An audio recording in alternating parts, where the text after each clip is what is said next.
Hello and welcome everyone. It is week 5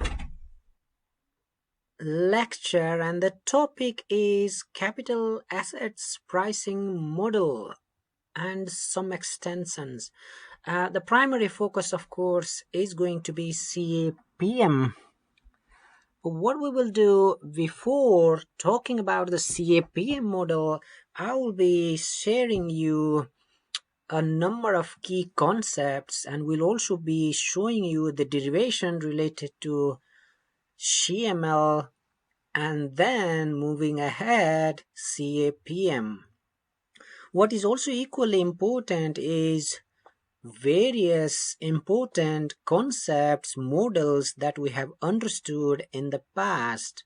They all taken together will help you in your understanding for this model CAPM. So in terms of learning objectives, we've got a few things to cover today.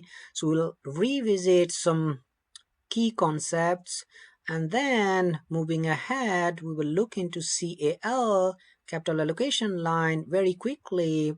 It's just a refresher because we've already studied about it. Then we'll spend some time on CML. Moving ahead, in order to understand the beta, we'll also look into the types of risk that are systematic and unsystematic, and then we will use security market line, which will help us understand whether a stock is underpriced or overpriced according to the CAPM model.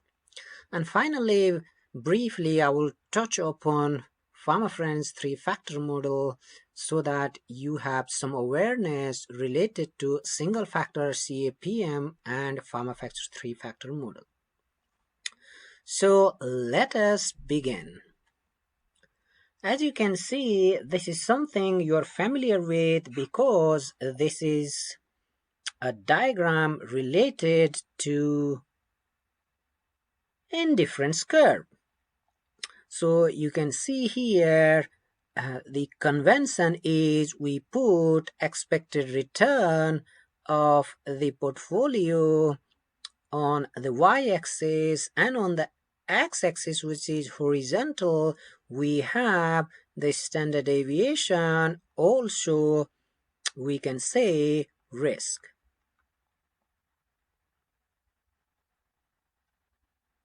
Given by standard deviation.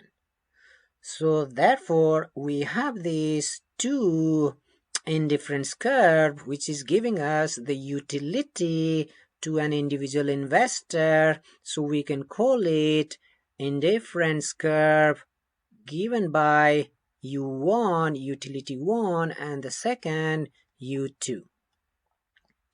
Now let us say this point here is point A, and this point here is point B.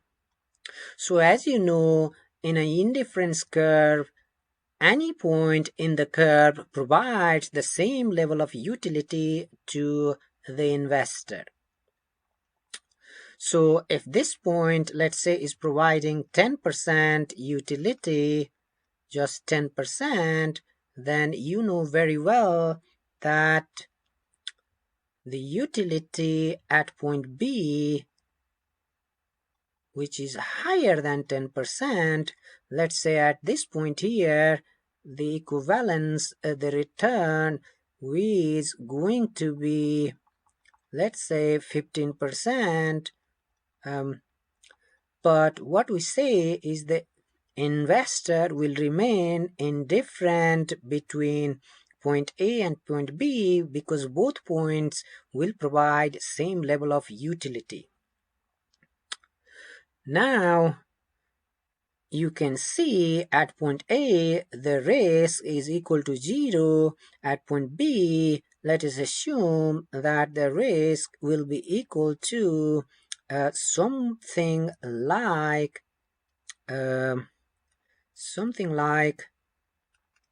20%.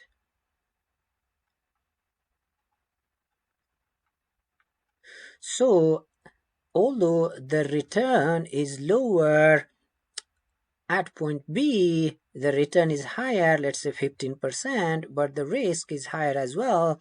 So this justifies the fact that at any point in this curve, the investor's utility will remain the same.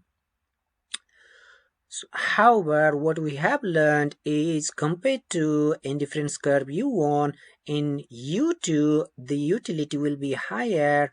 So that's the property that we learned from the illustration of indifference curve in previous weeks. So this was just a quick refresher to you about the indifference curve in terms of the risk return relationship. So what you can also see here is the fact that the indifference curve, when applied within the context of the mean variance approach, the indifference curve, it runs from southwest to northeast. So going on this side is basically the east, moving up is north. So indifference curve runs from southwest to northeast. And what we just said about point A and B is intuitive, because for taking additional risk, that is for going towards east, what we are saying is the investor expects to be compensated to go towards with higher expected returns, so not just 10% but 15%. So we have seen that the utility at point A and at point B remains the same at 10%. Yeah. So that was just the illustration to suggest the application of indifference curve in terms of the risk-reward relationship. What we also know is the shape of the indifference curve for different types of investors, and we know that the shape here in the case of investor C is steepest, so therefore this belongs to risk averse investor or highly risk averse investor. So high risk averse is what you can say. Okay, so then this is high and this is risk averse. Okay, so high risk averse, and you can see here this is low risk averse, and that's something we explained in the past, and this is, you can say, medium or for investor A. Okay, and we also discussed the fact that the utility of this relationship can be computed using this formula, where we have basically the return minus the risk, which is given by the variance, but the risk is attached with the theta, which is basically the risk aversion score, and we divide it by 2 or simply multiply it by 0.5 times the variance of the portfolio. And we use that formula to find out the utility score, and we were able to see the utility score for different level of risk tolerance. Now, building upon the utility formula and the fact that we can compute the expected return for a portfolio through linking the investment within risk-free assets and risky assets coming from the market, we show that this can be the formula to derive expected return for a portfolio consisting of the risky and the risk-free investments. And we also talked during the formulation of capital allocation line that this formula can be opened, so therefore you get RF plus W, which is the weight of investment in risky assets, times expected return of the market minus risk-free assets, which is basically the premium. We also saw in our discussion related to capital allocation line that the variance of the portfolio in which we have risk-free asset will be equal to simply the weight of the risky portfolio squared times the variance of the risky assets. So with these three now, what we can do, these two equations related to expected risk and the variance can be used upon the utility formula, wherein we can say expected utility now will therefore be equal to, because expected return from the portfolio is here, so we have this for that. So we can put this, and now for the minus theta 2 sigma square p, we can have minus theta 2 sigma square p is simply sigma square. There is this, so we have put that here. Now, very simple, the application of differentiation, which is d1, d2 is here, so dEu over dW, basically RF cancels out, therefore, and W disappears, so you've got this remaining minus where there is W square is eliminated because W is underneath here, and you get you will get this. Now if you isolate W from this, then you will get to this formula derivation. So basically what we also say is the optimum weight of investment in risky assets will be equal to the expected return from the market or the risky assets minus the risk-free rate divided by the coefficient of the risk aversion times the variance of the return of the market portfolio, i.e. the risky. So therefore we now also know these two formula and the derivation related to the optimal weight of investment in risky assets.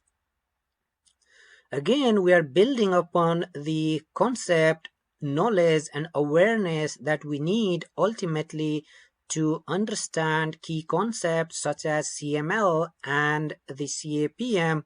So next I have just to show you what would happen if we were to invest all our money in one stocks, given we have a portfolio of two stocks, and that's something we discussed in the past, and therefore we are able to say that if 100% money is invested in either assets, then there is no benefit in terms of risk reward relationship. So basically what we are saying here is there is no benefit, there is no risk reward relationship, or there is no meaning to combine the two assets, because when we say we are not investing in the second asset, it basically will just take the values, the return as well as standard deviation of just the one asset or securities. Therefore you will end up in this position here. But what we also said is it is not useful. Therefore what we want is enjoy the benefit of diversification. Hence, we will be combining the investment weights, so we will not have 100% invested in one particular asset.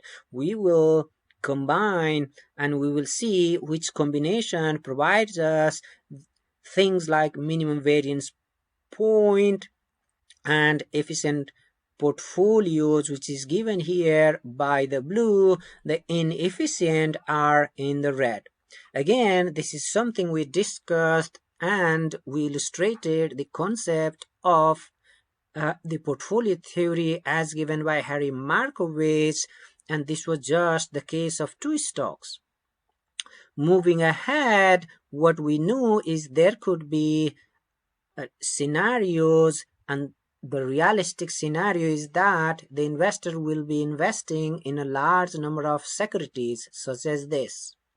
So when the investor has invested in a large number of risky assets such as this, then we still can talk about the investment opportunity set, in which what we say here is similar to the two stock case. There will be efficient frontier line.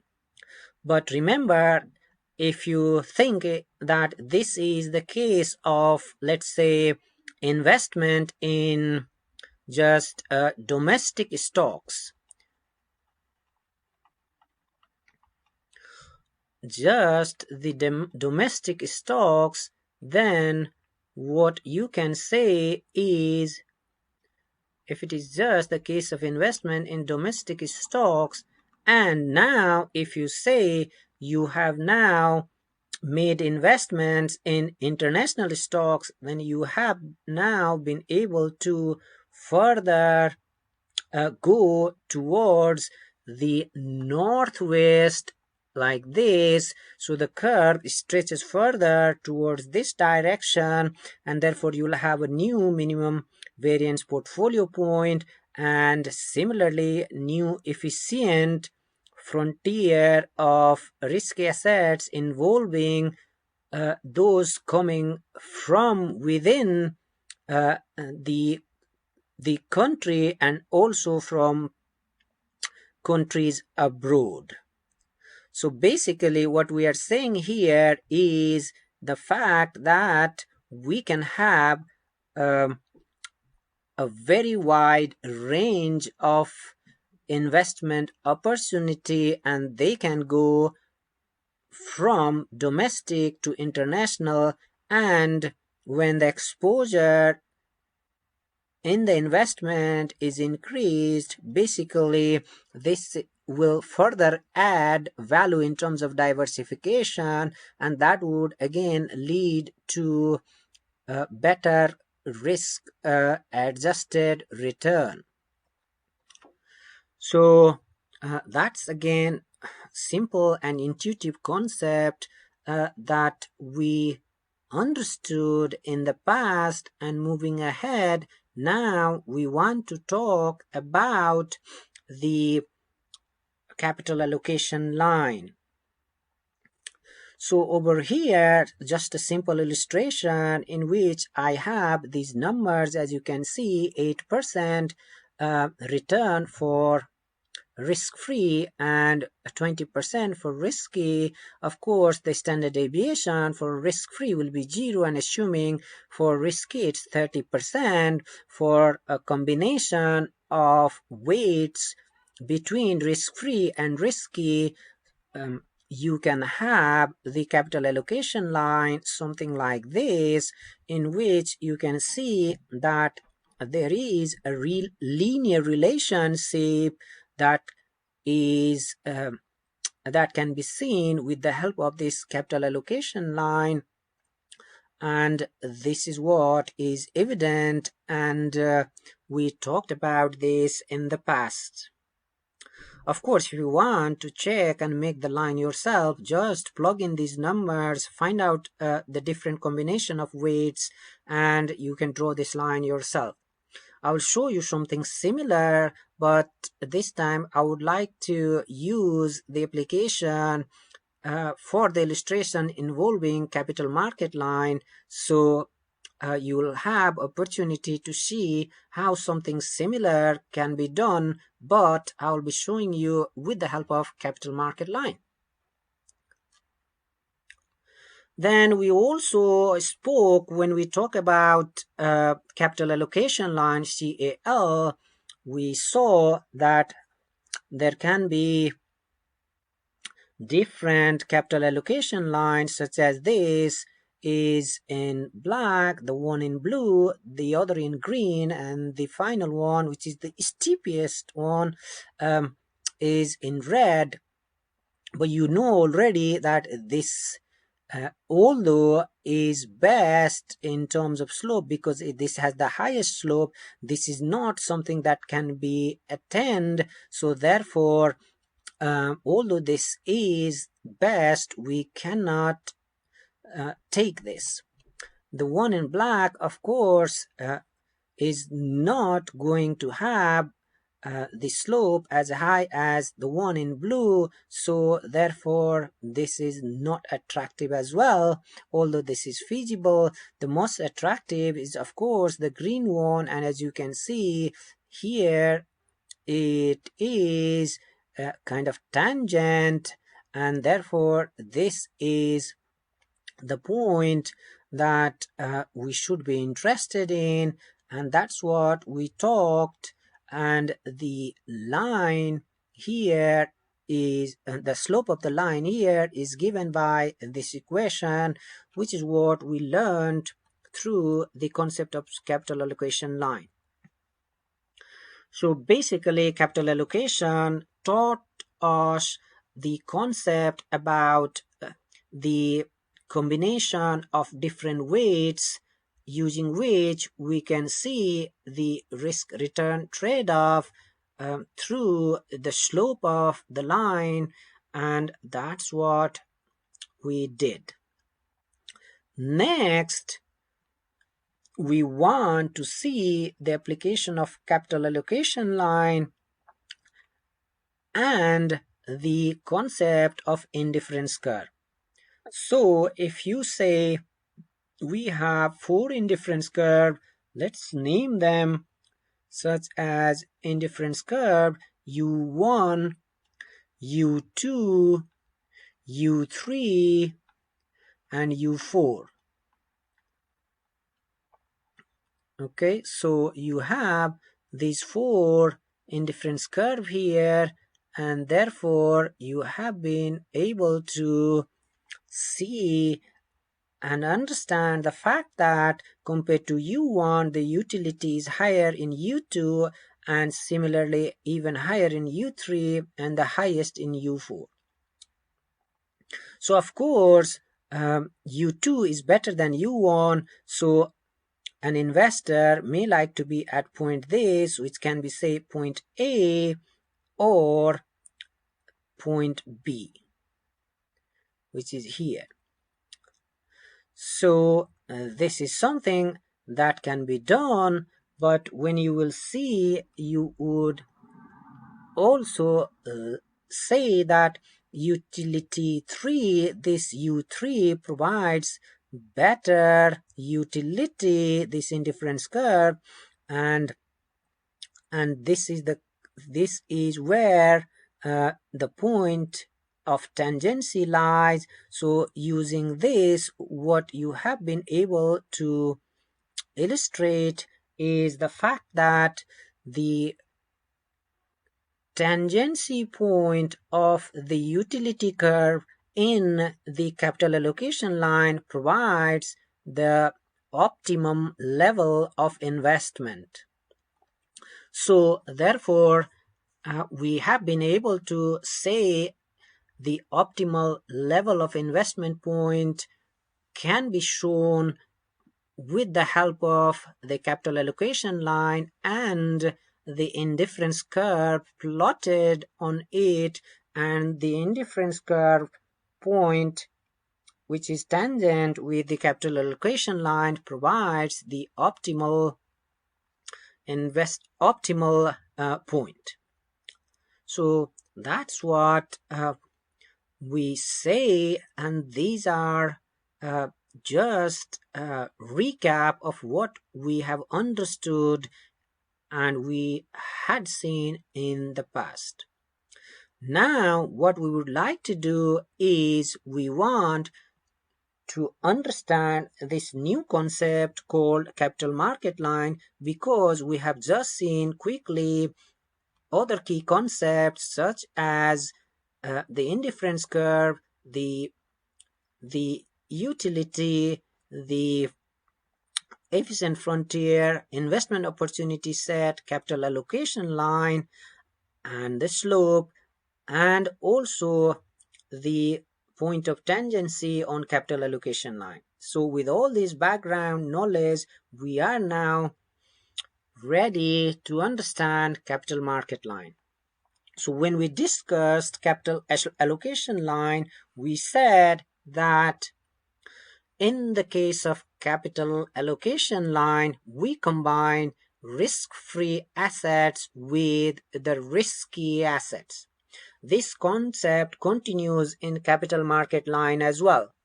So first thing first, we want to check why we combine with risk-free assets. Okay, so maybe you want to think about it. Why do we combine with risk-free assets? Pause the video and play it again.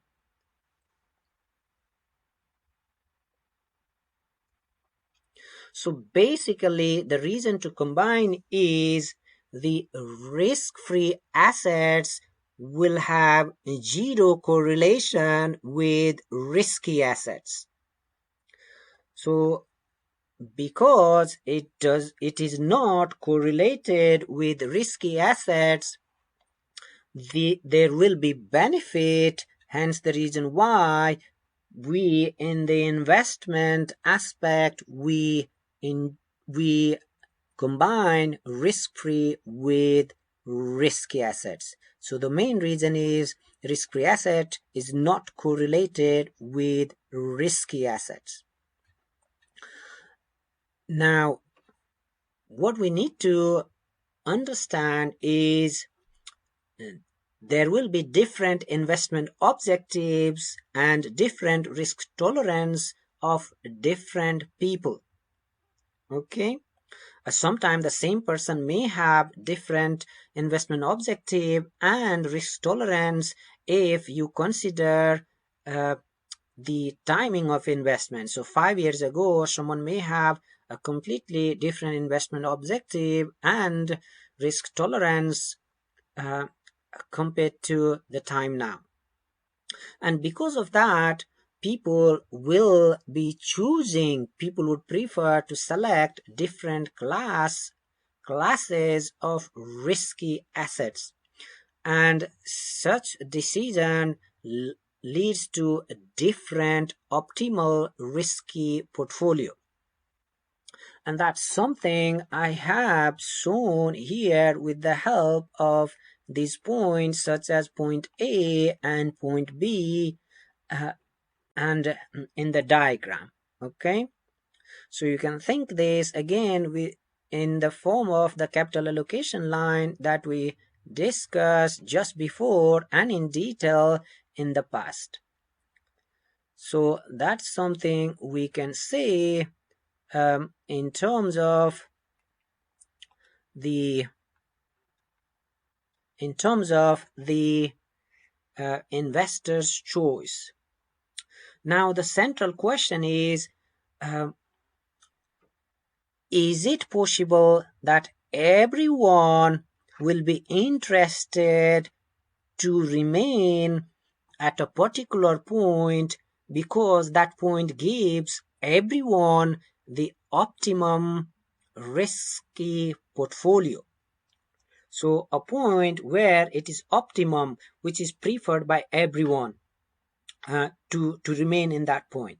The answer is yes, if there is homogeneity of expectation, which basically means if everyone is going to assume that the return is going to be the same, the risk will remain the same, the correlation, the covariance, therefore also the standard deviation, all these aspects, if they are going to be the same, i.e. if the homogeneity of expectation are same, then it is possible to find out one particular point which will be optimum for all investors.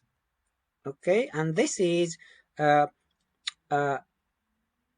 good and important assumption in capital market line formulation.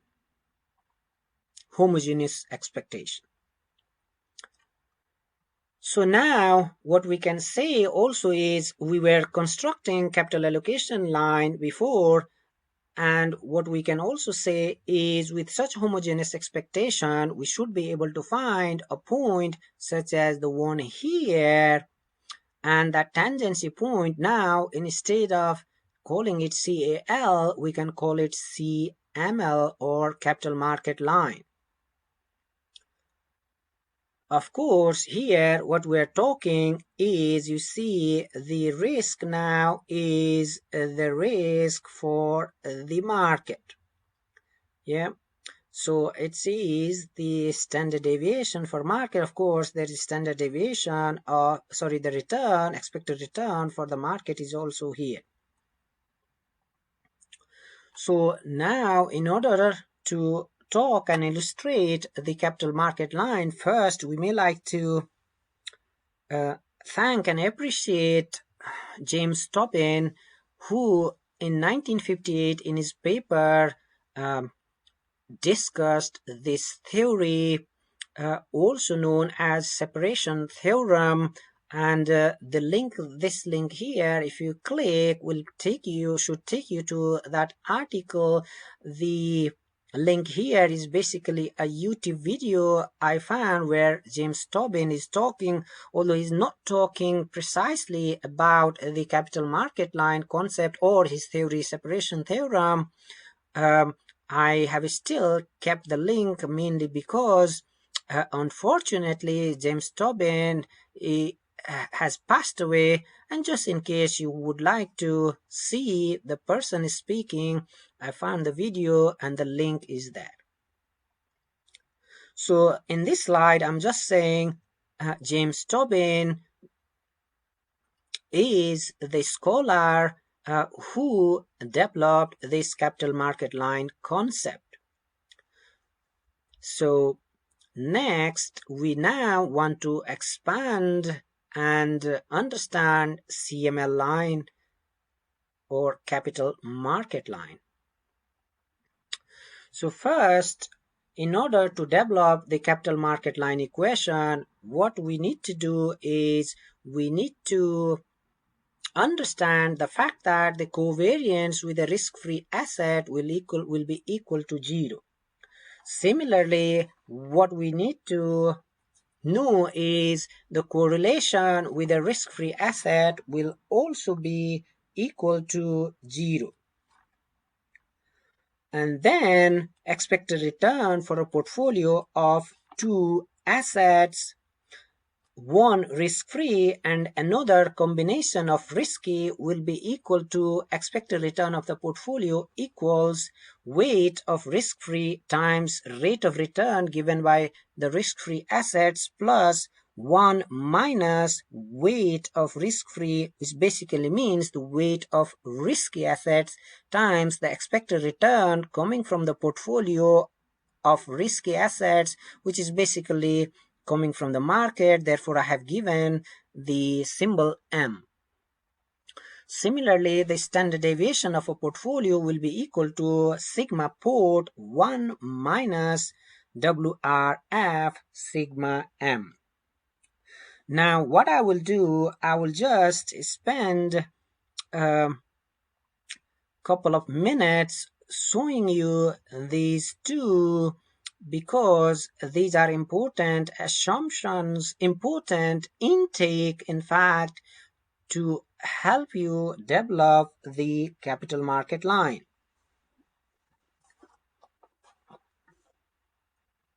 So hopefully the expected rate of return for the portfolio, which is this, is not tricky because this is simple.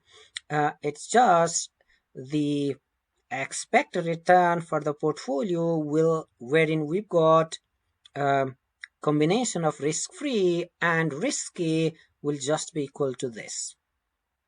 Now, in relation to standard deviation of the portfolio, you are aware from the derivation given by Harry Markowitz, the formula for standard deviation of a portfolio will be equal to basically this, which is weight of your first asset, such as the risk-free. I'll just write F for that, or sometime if I want to follow the pattern here, we can say RF, but this is 1 minus WRF, yes, so that's fine, and times you can do standard deviation of your RF.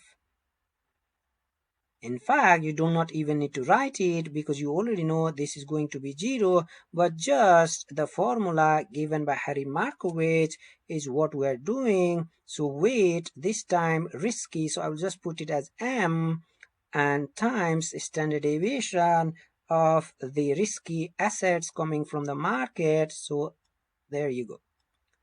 Plus, then what you have is 2 WRF times, that's my pen device which had some problem. Let's hope this will be fine now. Let me change into pen mode. Now 2 WRF times W, and now we have just the weight of the risky, which will be basically 1 minus WRF. Okay, and that's something I could have done here as well, so I'm going to change that here, in fact, so that it will be similar to over here. So I am going to write 1 minus WRF, close bracket, 1 minus WRF, close bracket. Of course, you need a square here, and dot, which is basically to multiply. If you are using covariance, then it will be sigma RF times M, which is to say covariance of the return between the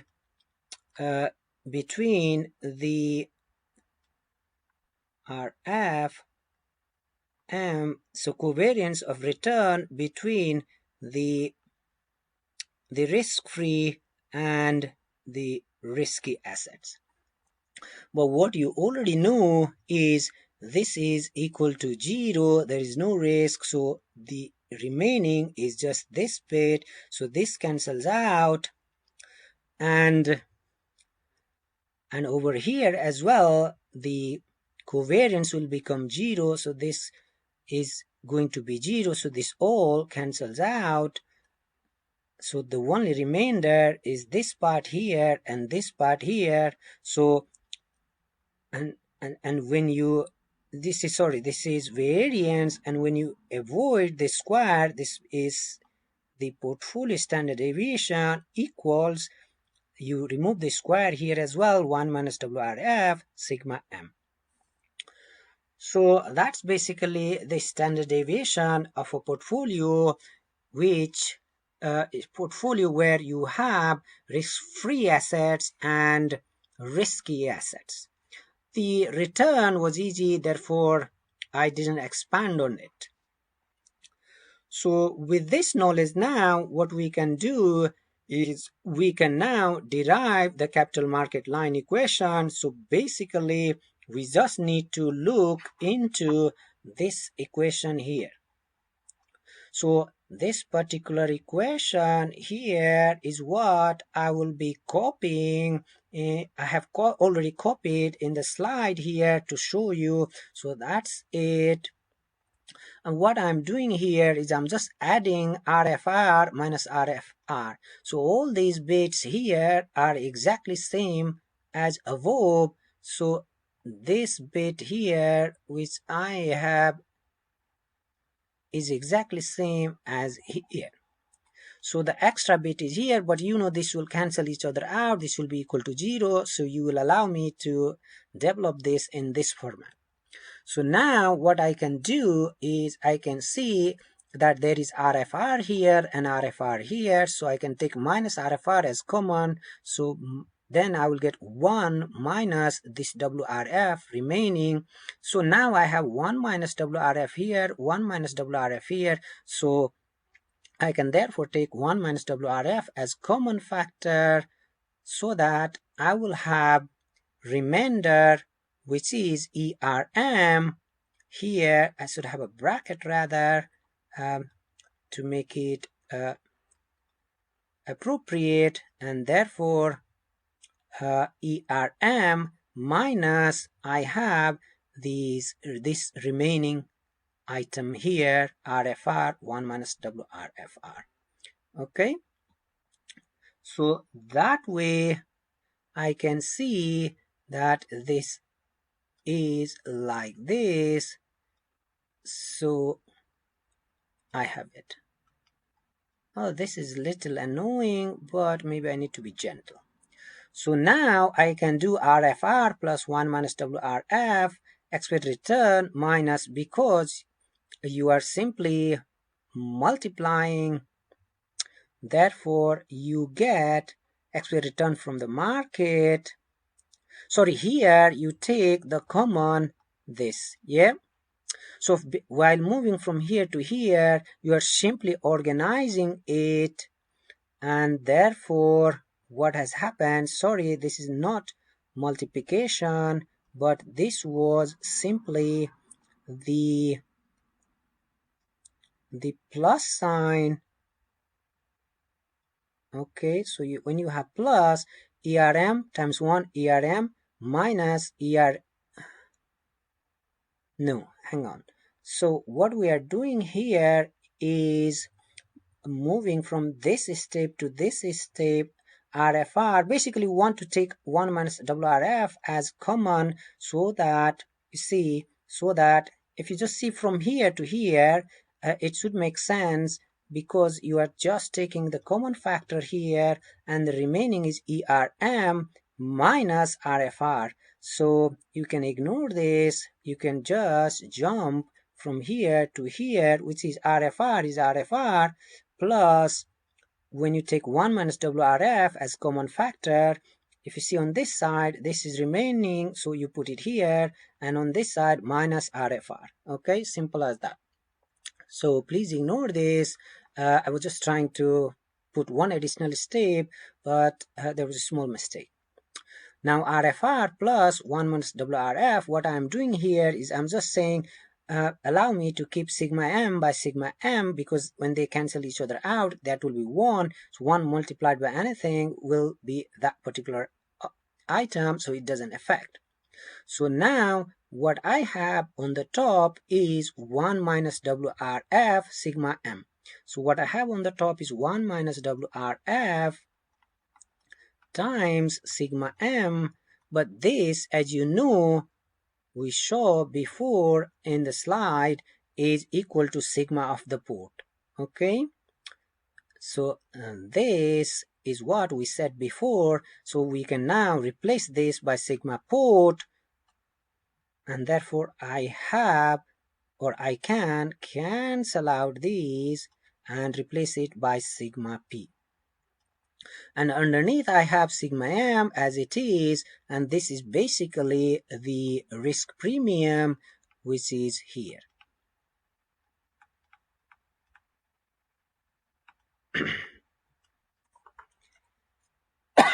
So that's basically the CML line equation, and what we will do now, we will see an example of CML equation.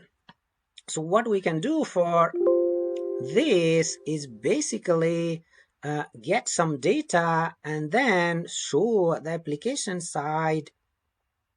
So why not use some real world type data to show the application of CML? So for this, what I will do, I'll find some database from internet. So I'll just go to Damodaran dataset, and from there I will quickly find out the historical data, and that's what I see here. This is for stock, bonds, bills, and other items. But now I'm just interested in finding out the return for the stocks and treasury bills. So anything else I will just delete them, because to apply the CML I am only required these two items. That's what I have, and very quickly I will say what is the return here. So product 1 plus all these will give me the return, the geometric return, and that's what I have just found. And I can copy this and find it for the risk-free assets as well. So basically, in order to make it visible in one page, I'm just going to hide these. So now you can see that some of the rows have been hidden, but I have been able to find out the return for my stocks, and which are risky, so I will call it risky, and this which is return from risk-free. So I'm also interested to find out the standard deviation or volatility. I'll just say risk, and here I will say equal stdev.s. So therefore it is going to give me the standard deviation, which is almost 20%, and here I would say it's 0% because it has never remained volatile. The return was always guaranteed, so there is no risk. Okay, so now I'm going to change them into, let's say, percentage and something like this. So now we want to apply what we just derived here, which is the CAPM, C capital market line equation. So I am going to copy this and then take it here and paste it so that you can see what is happening when we want to find out the application or CML line.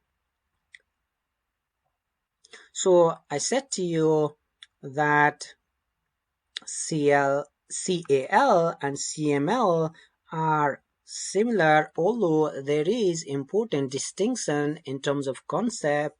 The computation aspect requires similar formula approach, so we can now start finding out the CML line. Now let us assume that in between the risk-free assets, or I can simply say 3-month treasury bill, and the stocks, which is this, I have the investment weight such as this. So we can say I don't invest any money, then that would mean I would be investing 100% in stocks. Now if I change this and I say I will be investing 10%, then this is going to be 10%, then I need to say here 1 minus 0, then this becomes 90%. Similarly, I can go down and I say, now this is the position in which I'm investing all my money in risk-free, and here therefore 0 in stocks. So now what I will do, similar to the one I showed in the slide, I'm going to apply the formula, which is this, which is the development of capital market line for the expected rate of return for the portfolio consisting of risk-free and risky assets. And the next thing will be, I will use this formula here, given here, to find out the volatility of this portfolio, which consists of both the risk-free and risky assets. So I'm going to copy this just in case it is helpful. I'll put it here to suggest that this is what I'm doing here to find out the risk. So equal, therefore 1 minus WRF, this 1 minus I have already done here, so that's what I need, times then standard deviation of the risky, which is this number here, 19.58, and that's what I can also log and hit enter. So now I can bring it down for all combination of weights of investment. Here now is the return, and return is easy, and I can find this because I just need to apply this approach here, which is equal to risk-free rate, which is 3.35. I'm going to lock it, plus I need the risk of the portfolio, which is this, divided by the risk of the entire market of risky portfolios, which is 19.58. Therefore I can lock this. Then I need to multiply it by the premium, which is basically this amount here. Let me lock it, take away the risk-free rate, so that is going to give me the risk premium. Again, I need to lock this C95 so that when I move ahead, it continues to take this number 3.35. So now I can drag it down and I get the return, and I just need to decrease the number of decimal places, and that's what I have just done. So now let us see and let us make them similar in terms of decimal places, and we can plot it in the form of XY diagram. And as you can see, this is our capital market line. So we just found out the capital market line for combination of weights of investment in risk-free and risky assets, and the capital market line was derived by this equation, which we just derived in the slide that was shown just before. All right, so we have basically found a line this in this example, this one, and it is called capital market line. In the case of capital market line, the horizontal axis is your standard deviation, and the vertical axis is your expected rate of return. So you can see this is exhibiting linear relationship as you change the combination of weights of your investments, and that is clear here that the capital market line shows the combination of points when the weights are changed, and these combinations are for the computed risk and return. Now that was easy, but over here we're saying point M. So we now want to talk what exactly this means. So this is now market portfolio. So earlier on we showed this particular a diagram in which what we are saying is there is plenty of investment opportunity set.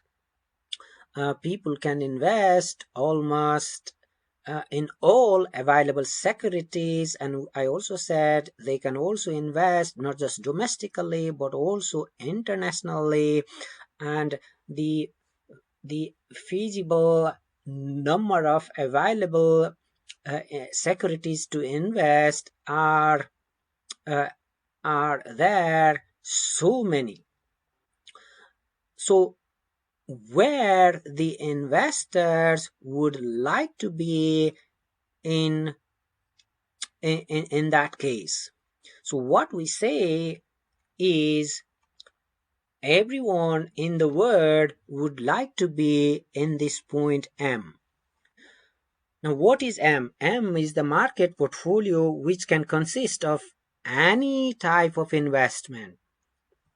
So it's not just the securities such as stocks, bonds.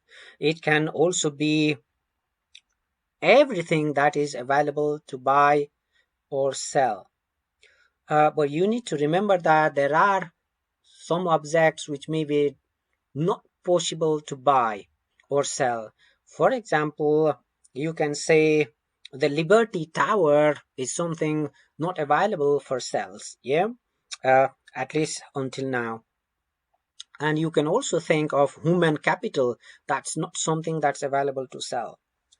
And just for simplicity in the context of this portfolio theory, what we can say is the market is basically going to be represented by index, such as if we think of London Stock Exchange, then we can say that the FTSE 100, if we consider it as a market, then all 101 stocks available inside FTSE 100 index will be the investment opportunity set. That's what we said before here, investment opportunity set.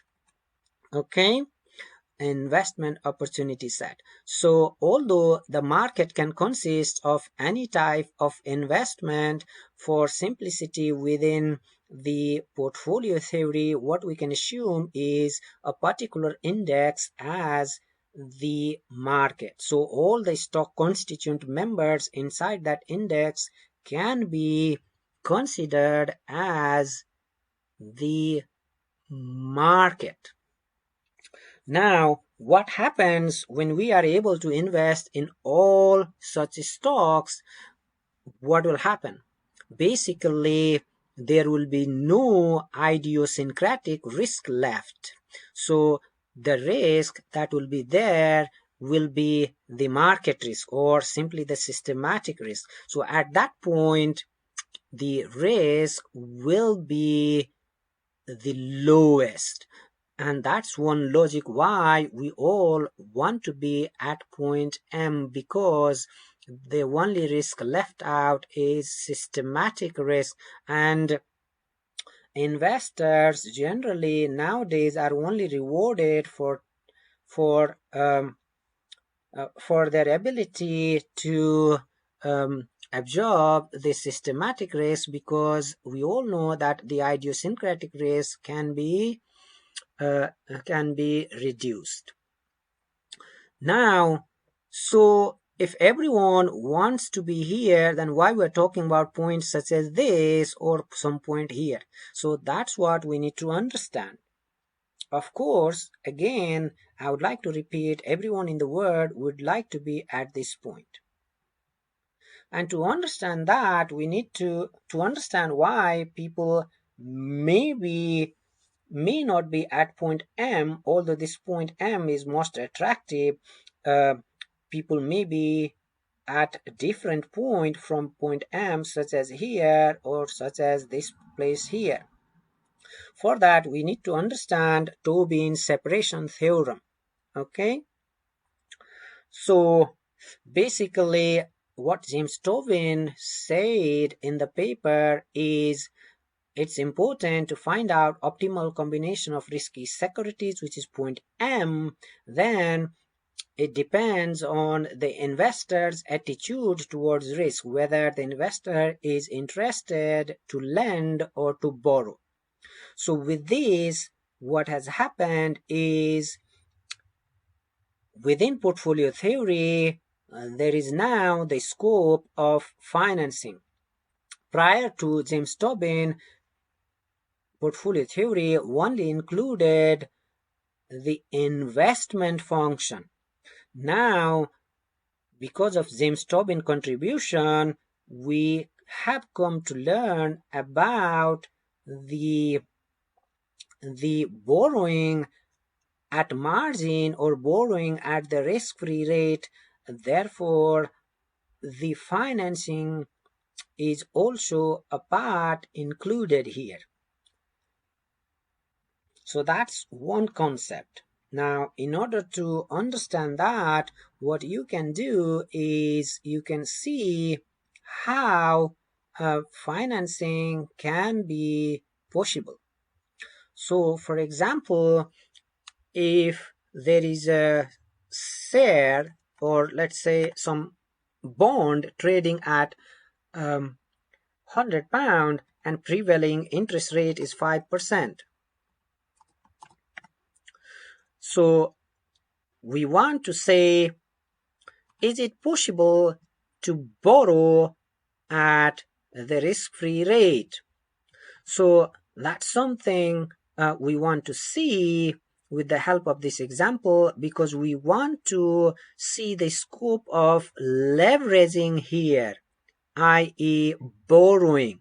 And when we say borrow, we're talking about borrowing at the risk-free rate, and that's the concept we want to illustrate here, in which we are trying to prove riskless borrowing. So someone can in fact short sell this treasury bond. How? So this person can say obtain this, and in order to get this, if the prevailing interest rate is 5% and if the bond is to mature in 1 year time, then the present value will be equal to this amount here. So that's present value of this bond, which has the expiry of 1 year. And considering the rate existing is 5%, the person short selling, which means the person doesn't own the bond but has been able to cash the bond, will be able to realize 95.24 dollar or pound. Okay, so what will happen, this money is received although the person doesn't own that bond, and this money can be invested somewhere by the person and the income can be made. But just before the expiry of 1 year period, the bond needs to be returned. So then in order to return the bond, which is about to expire, if you want to buy it, what do you need to do? Because you need to return the bond.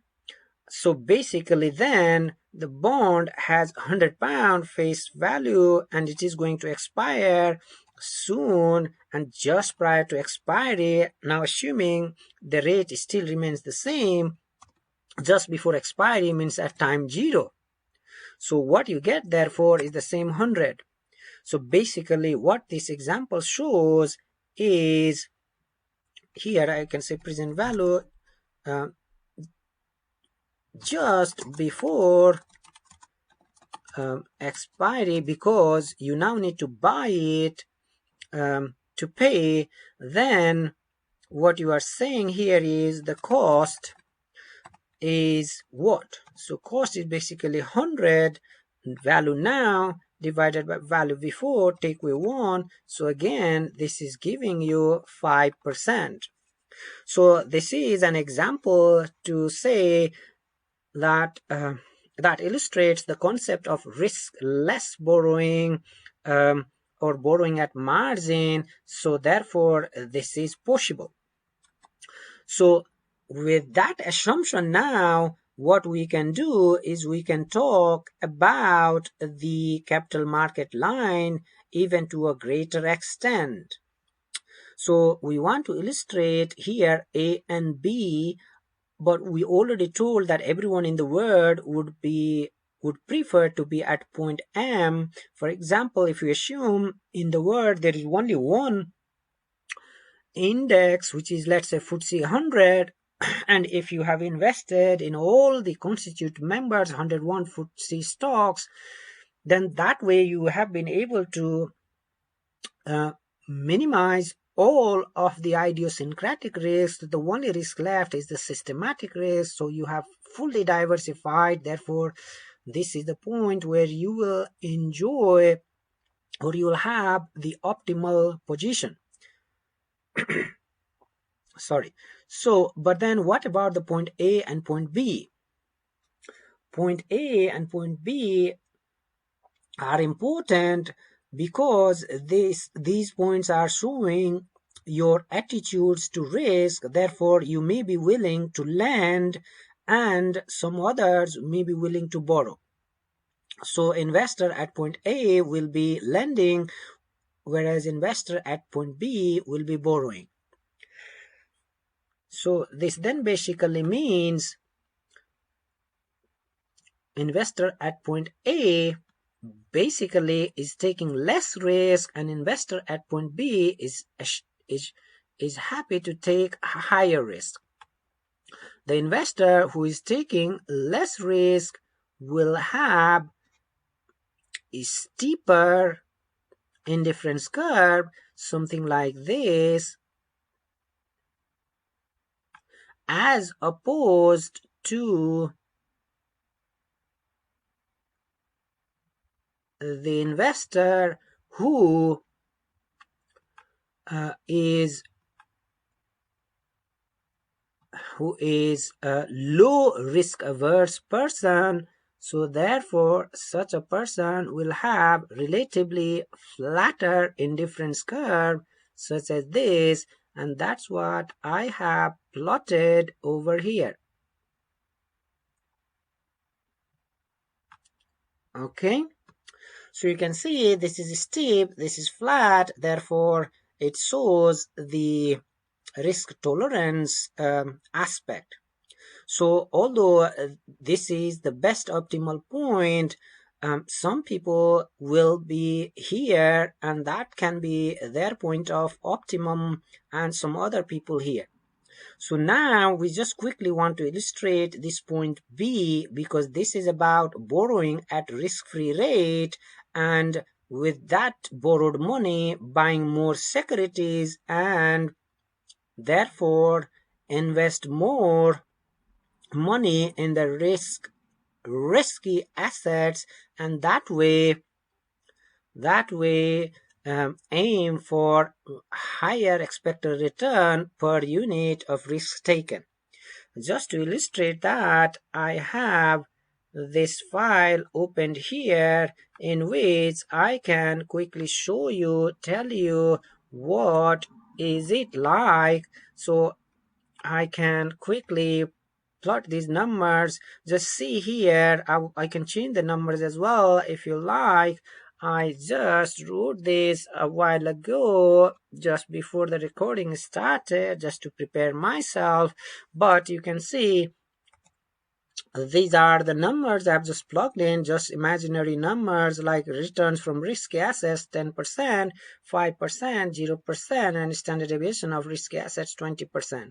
Now, assuming you made the investment in risky assets, let's say 50%, then, you can say 50% here, that's what we were doing in the equations, then 1 minus this 50% will be this.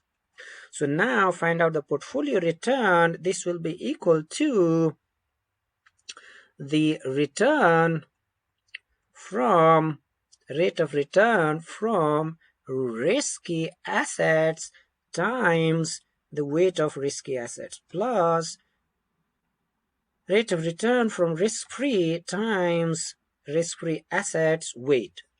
So that's how you get 7.5%. Now portfolio risk, of course, for the portfolio risk, you will follow the formula that you saw in capital market line formulation, which is here, this one. Sigma port 1 minus WRF sigma M. So sigma port equals 1 minus WRF, which is basically 1 minus WRF is here times sigma of the risky is 20%, therefore you get 10%. So this example very simple, but now I copy and paste the same thing. There is no change here, but this time where I have risk-free asset 50%, I will say this is the case of investor here at point B, because this investor at point B, let's say investor B is willing to borrow at risk-free rate, because as illustrated here before, I showed you an example, and in that example I was able to show you that such risk-free borrowing is possible. So with that, what we can now say is reduce the weight in risk-free assets, such that you can make it 0 and that will become 100%. So you can see there is no leveraging so far. You have simply made 0 invest in risk-free assets. Now if we increase this further, let's say 10%, means you have borrowed 10% from risk-free and invested in risky. So similarly, if you say minus 50%, then you can see your portfolio return is much more higher than the one in which you didn't have any leveraging, you didn't have any short selling actually. So this is just a simple example to tell you that the portfolio return is higher, such as this at point B. Of course, the portfolio risk is also higher, therefore it is here. Yeah, this point. So therefore you saw how James Tobin has intelligently defined both lending and borrowing within the CML line and further advanced our understanding related to portfolio theory through inclusion of both investment and financing functions. Now all these knowledge have equipped us so we can now further look into the CAPM model, basically capital asset pricing model. Now I have written, and it is self-explanatory here, but if you click this link, this will take you to the article. Of course, CAPM, the contribution is made by William Sharpe in his paper published in 1964, but when we talk about CAPM, we should also include the name of these 3 authors, because all these papers, which were written nearly the same time, also discusses the CAPM model and therefore are also regarded as important papers. Therefore, when we talk CAPM, it is generally the case that you take name of William Sharpe, Traynor, Linter, and Moshe. Of course, if you read Fama and Friends 2003, the paper very well captures various papers on the model. Now, basically, CAPM has these assumptions, and that's very easy to digest, that you can see, and of course it is developed upon the Harry Markowitz 1958 theory, But what is important in the CAPM model is the risk, which is divided into two parts, systematic and unsystematic risk. Here in these slides, I basically say what are systematic and unsystematic. Basically, those that are market-related risks, something that cannot be controlled, are systematic. When the risks are associated with a particular company or a group of company or a particular industry, then they are unsystematic or unique risk, also sometimes known as idiosyncratic risk or controllable risk, or also sometimes known as asset specific risk or diversifiable risk. All others are systematic risks.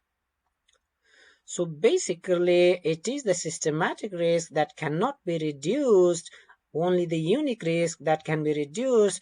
But see how important it is to continue to increase number of stocks in your portfolio, especially those that are not correlated, so that the unique risk or idiosyncratic risk or controllable risk or asset specific risk can be reduced.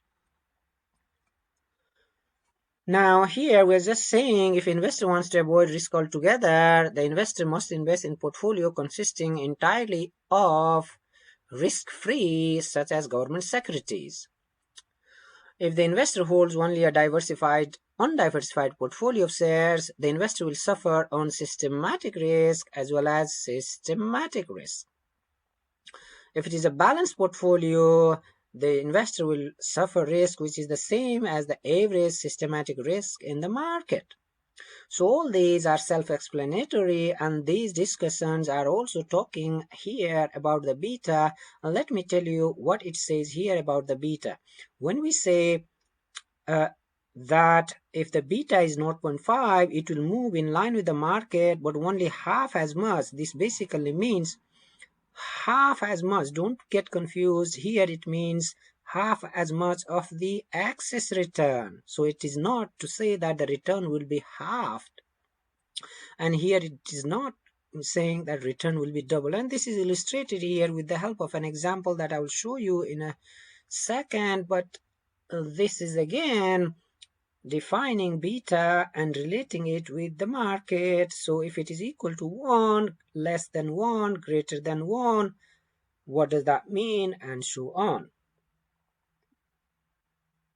So this is again obvious that if asset is less risky, then it will have less than 1, greater than 1 if it is more risky than the whole market portfolio. And if it is equal, it will be beta equals to 1.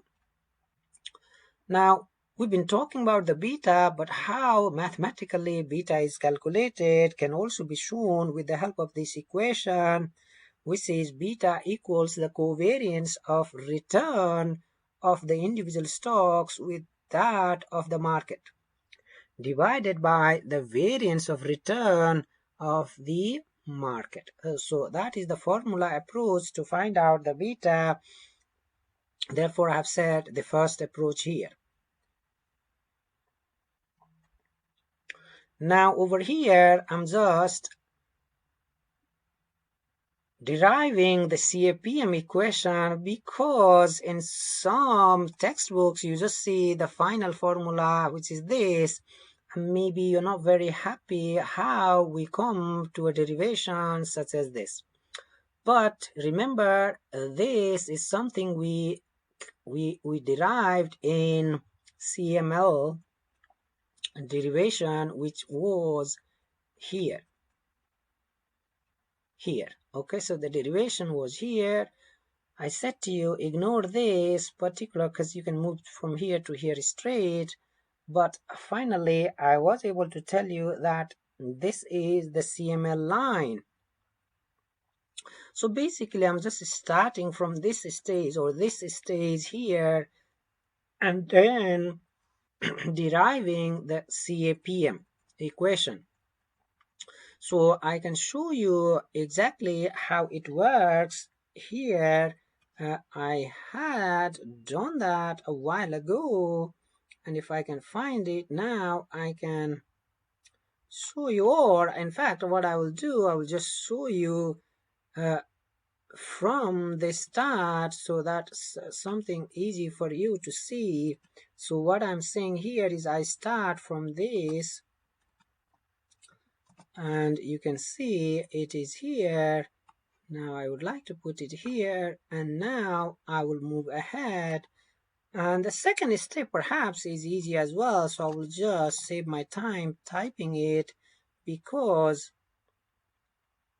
I can take the time to explain rather. So what I'm saying here is, of course, when I derive the CML, here you can see this sigma P is for the market. This is for the portfolio consisting of risky assets. Here, risky asset portfolio. Now, this was expected return for the portfolio, so you did that. Now, if you are interested to find out this equation for an individual stock that's given by I, not P, then it would be wrong to keep the standard deviation for the portfolio because here we're talking about one individual stock.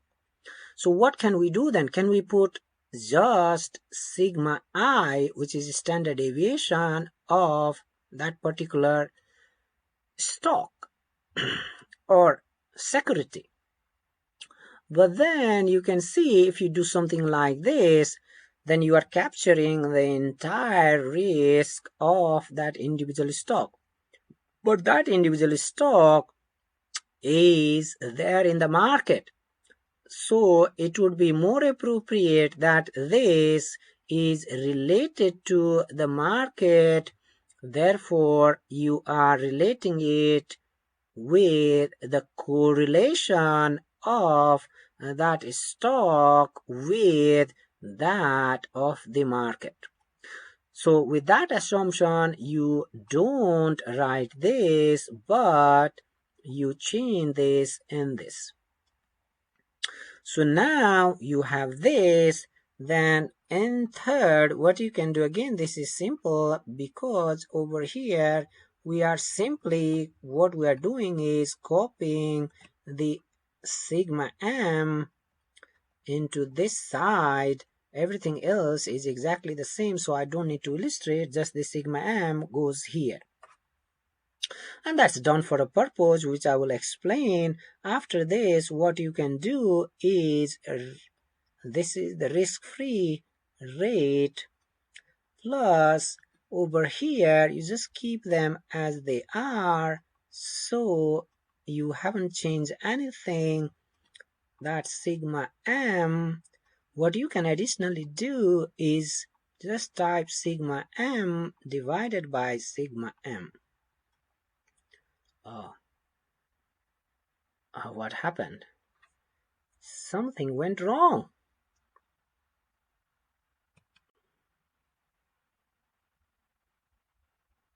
I hope everything is recorded.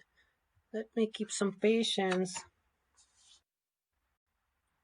All right, everything is being recorded. IB. Okay. Let me see if the recording is still working. Oh God, I have been talking for ages.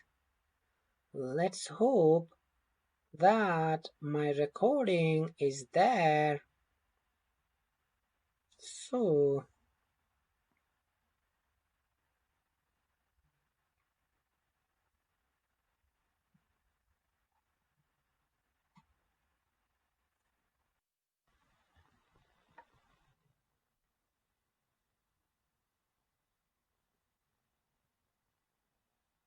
all right, it was good to find that I didn't lose my recording, so I can continue the derivation of the CAPM formula. So what I was saying was we can have sigma m by sigma m here, and then the rest remains the same, which is expected return of the risky coming from the market, and RF, basically that whole will give the risk premium.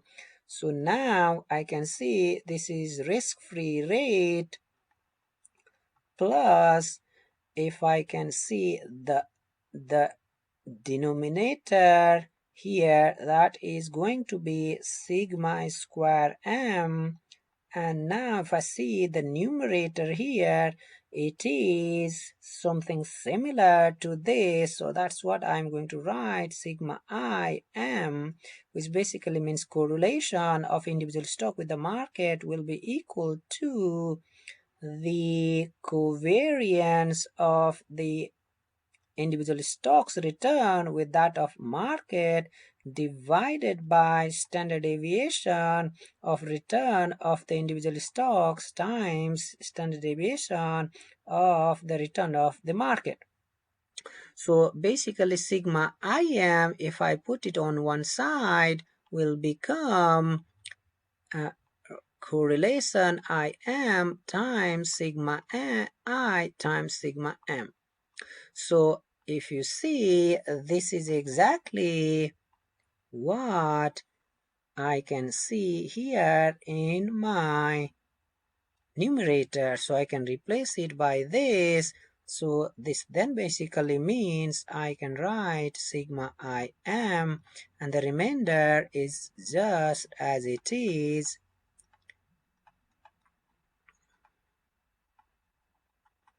So now I can say this is RF plus, if I see the whole bit here, then this is, I'm familiar because that's beta. Beta is equal to covariance of the individual stock with the market divided by the variance of the market return. So that's beta, and then this is simply the risk premium given by the difference between the return of the market and risk-free rate. So that is the derivation of the CAPM equation, which is shown in the slide here, and that's what I have just shown you now. Okay, so that's it. So that is exactly what we have here. Yeah. So now with this knowledge we can derive the CML line, and you can plug in some values such as these, and here the purpose is just to tell you that if the beta reduces to 0.5 from 1, it doesn't mean that the expected return will become 5% from 10%. It's only here where the excess return will be half. So if you compute is 10 minus 6, 4 times 0.5 will be 2, whereas this 10 minus 6 is 4. So 4, this is half, which is 2. So it's only on this side where it will be half, not the overall return, new return, which will be half.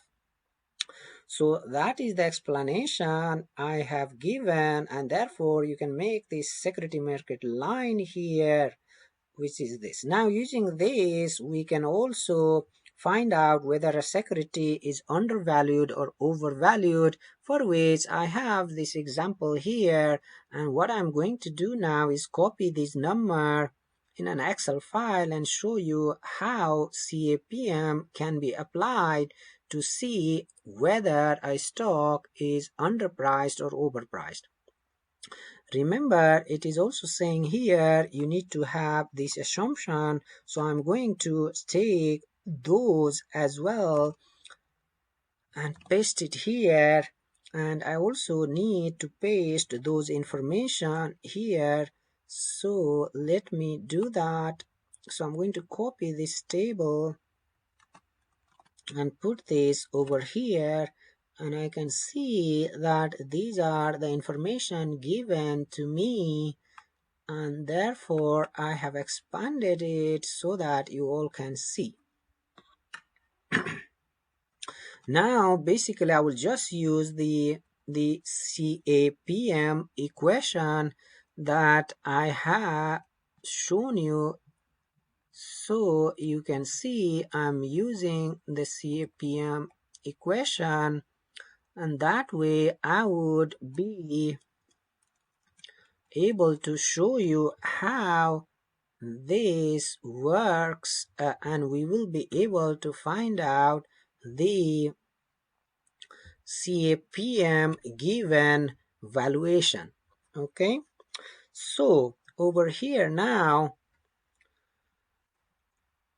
we have this data, which basically means we are able to apply the CAPM approach to find out whether these stocks which are currently giving these rate of return are overvalued or undervalued. So very important exercise. Okay, so basically just to show you everything clearly, I'm also going to copy this formula, put it here, so you can see what I have done or what I will be doing to calculate the CAPM given return. So I will say CAPM given return.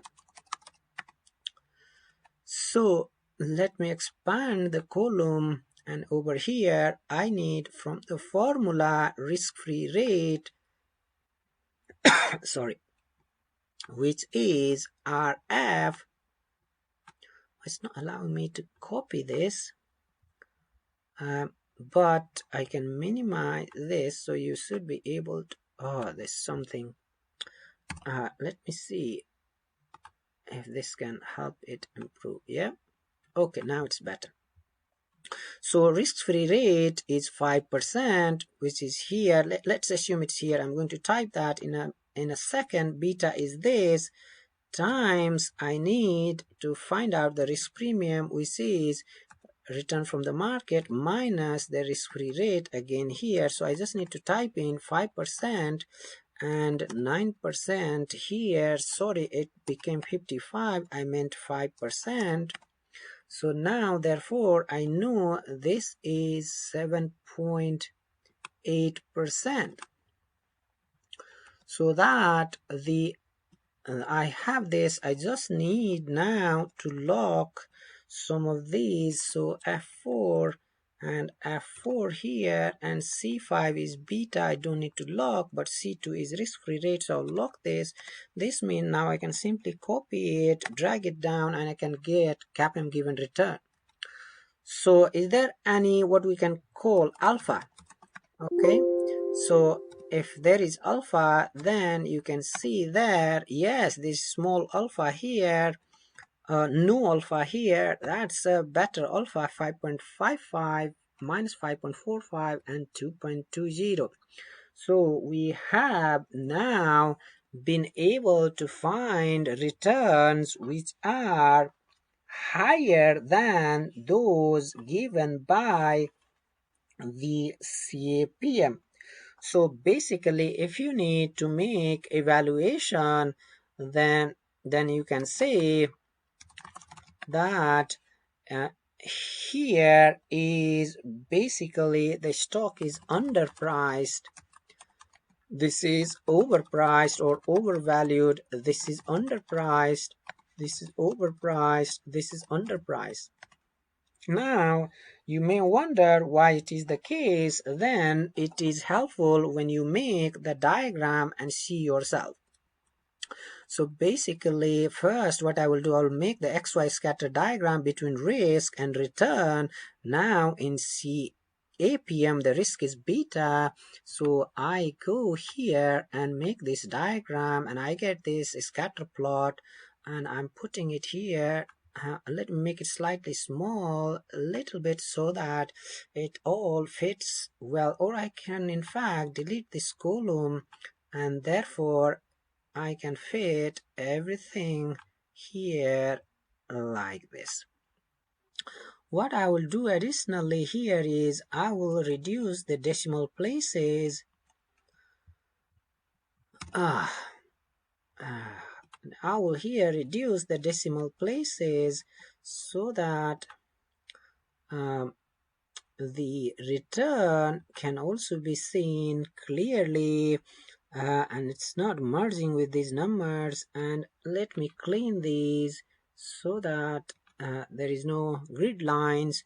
So with this, now what I will do, I will also plot the CAPM given return there. So I will say add CAPM given. So for series X it will remain the same, which is beta, because X is risk, and in series Y I will have CAPM given return, and therefore now I'll click OK and OK here. Now how about I convert this into a line? So I will say change chart series type, and over here I will change it to this. So just one chart, the line is changed for this CAPM given return. So now what do they mean? I will just add the labels, and you can see they are giving the number. Now I'm not interested in number, I want the name of those stocks. So I don't want this, I want the value from the cells, which is A, B, C, D, E. So I can see that I have the names there. So basically stock A is giving 8 and the CAPM given is 7.8. It's almost overlapping, so we can say this is more or less correctly priced. But when I go and see B, which is here, it is below the it's below the CML line. So below the CML line basically means the alpha produces negative. So this is overpriced. The share price is overpriced. Okay. Because you see, the model is saying it should give 9% return, whereas it's only giving 6% return. So therefore, the share price is more in the market, so that's overpriced. It is the model or the theoretical value or the economic value should have given 9%, so this overpriced, therefore it is good for you to sell this. On the other hand, if you see E, which is here, it is underpriced, it is above the line. So although the beta is negative, you see this is a good example to understand.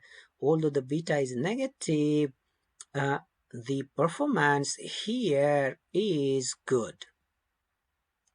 And now you can see the case for C, stock C is basically underpriced because it is above this CML line, which is here, and the alpha is positive. This basically shows that it is underpriced. The model is saying the rate of return should be 9.6, but it is giving a very high rate of return, so therefore it is underpriced. Will it stay like this? No, as soon as the market knows this is underpriced or undervalued, then the demand will go up, and until such time the fair value reaches the model given value, and very quickly the price will stabilize again. However, the purpose was just to show you how CAPM can be applied to find out stocks that are undervalued or overvalued, a very important tool, and that's something you can use. Again, you see, first I said to you how beta can be found, in which I said to you we can use this approach, which is the formula approach. Another approach is the estimation approach, and this is the formula. Now, just to save the time, I will be able to show you how this can be applied this regression approach can be applied, but of course for that you either need to make use of the data, but if you want to do it quickly, then it can be advisable that you have access to um, tools such as Bloomberg. Okay, so while the Bloomberg will take time to populate, I will move ahead, and I would like to tell you that using Bloomberg you can find out the beta, where here beta for Tesco PLC I have found is 1.195. So that's about the CAPM approach. Of course, two approaches to compute the beta, the formula and the estimation approach. This approach is also known as characteristic line. So you can see this red line here is the line characteristic. So that was about the CAPM model, and in a second I will be showing you the beta computed by Bloomberg. Of course, you need to remember that in order to find out the beta, you would need the data of your individual stock's return as well as the return given to you by the market. So you need the return from the individual stock and return given by the market. So you need those two information. That's fine, but what should be the frequency of the data? Do you need monthly, weekly data, and for how long would you need such a data? Now, the different sources have different norms and they apply their own prescription. But if you see Bloomberg, they use weekly data and for a period of 2 years by default. So Bloomberg uses, I will write here, 2 years worth of data. Oh God. Let's see if this works.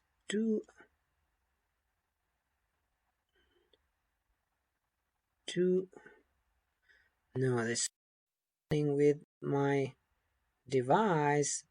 Maybe because the Bloomberg I'm opening the same time. Pen device, okay. I think it's writing eraser mode, yeah. So that's fine. Now pen mode. So what I was saying, Bloomberg,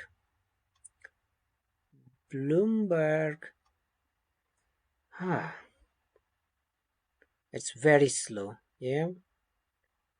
Bloomberg by default uses 2 years worth of data and they are weekly. Okay, sorry if I'll wait and maybe the data will be seen, but in the meantime you can see how you can find data beta yourself. So I was giving you the example of Tesco. So if you open Tesco LN equity, and then you can see several information about Tesco, but we are interested in beta, so you can type in BETA and you will get this. And as I said to you, by default 2018 2020, and the data should be weekly. As you can see, it is weekly. And here, oh sorry, it brought me IVM US equity for some reason, but I was interested in Tesco. So can I get that of Tesco? Yes, it's exactly what I have shown you here, 0.511. No, it's not 0.511. So maybe I may have captured some other stock here, so I can delete this and take it here because this now relates to Tesco, doesn't it? Yep. So I can take this one and paste it there so that you can see it makes sense that you have the beta for Tesco. So I'm going to copy this and paste it here. Yeah, 2 years weekly data Bloomberg does. Okay, 0.511 is what you have seen, and that's what is here, 0.511. So similarly, for example, if you take for companies such as, let's say, Microsoft, then you will see it is going to give you Microsoft beta, which is 0.844. Now you may want to, let's say, compare it with the beta given by Yahoo Finance. And then if you find in Yahoo Finance for Microsoft,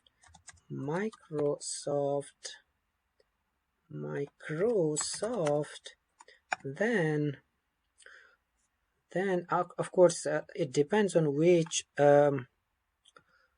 benchmark it has taken, but the beta, but that's 5-year monthly is 0.92, whereas this raw beta is slightly different here.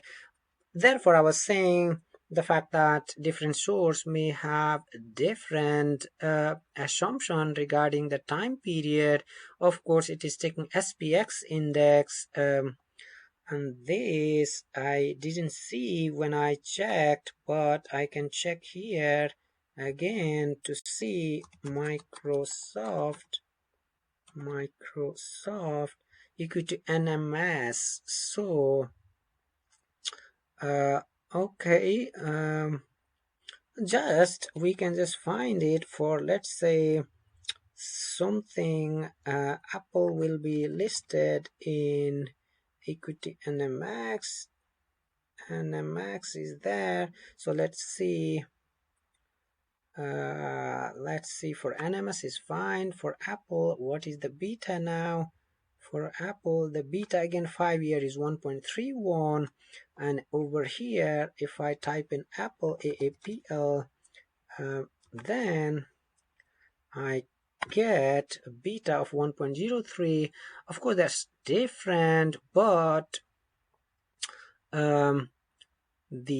the range of difference is similar. So there you go, that's how you can find beta. But if you were to compute it manually yourself, what you would do, you'd find out the return from the benchmark for that period, return from the portfolio such as this Tesco for that period, and regress with each other. Now the benefit of this is you will be able to conduct the level of significance test, which in the formula approach would not be possible. This basically means this, using this approach, which is the estimation approach, you will be able to confirm whether the beta that you have found is statistically significant or not. So therefore this model is more appropriate in that sense. Now, finally, we also want to quickly touch upon other models, because the one that we have just seen is also known as single factor model or market model. Okay, because the only factor here is the market. So now what we can do is look into three-factor model, which is developed by Pharma and Friends, in which in addition to the market access rate return, it also includes the S and B small shares related portfolio and HMB, which is high book to market related coefficient. So the equation is this, where you can see these are the additional bit, but other stuff are same as in CAPM model of regression. So here is a very simple example in which I'm saying find out the expected rate of return. So if you apply this approach, what will happen then is you need to remember the formula. So let me capture this formula for convenience, and then you can see that it is not that complicated. So the formula is here, and let's make it even small and put it on this side here. And if you can see, then what we now need to do is simply apply it, which is beta 1, which is sensitivity, is 1.5 times market risk is 5% plus you have 0.5 for the size sensitivity times you have 3%, and plus what you have finally is 1.55, 0.5 sensitivity value is 1 times 5%, so that will lead you to 7.5. That's 1.5 and that's 5. So altogether you will have 14, which is what you can see as the answer. Okay, so using the three-factor model, capture some other aspects such as the size factor and the value factor. Of course, those of you who have not studied about them in the past, you would like to study them, you need to study them again. The factors models have been expanded, and in 1997 Carhart included the momentum factor, so you can have momentum related data as well. And if you see the paper that is published by Pharma and Friends, this link will tell you not only that, there are other 2 additional variables added as factor. So the factor extension has continued, and this is one good paper for you to see because it shows the table in which you can see market, SMB, HML, as well as momentum and the level of significance. And this is about the case for 3 different economies, and that's the link for the paper.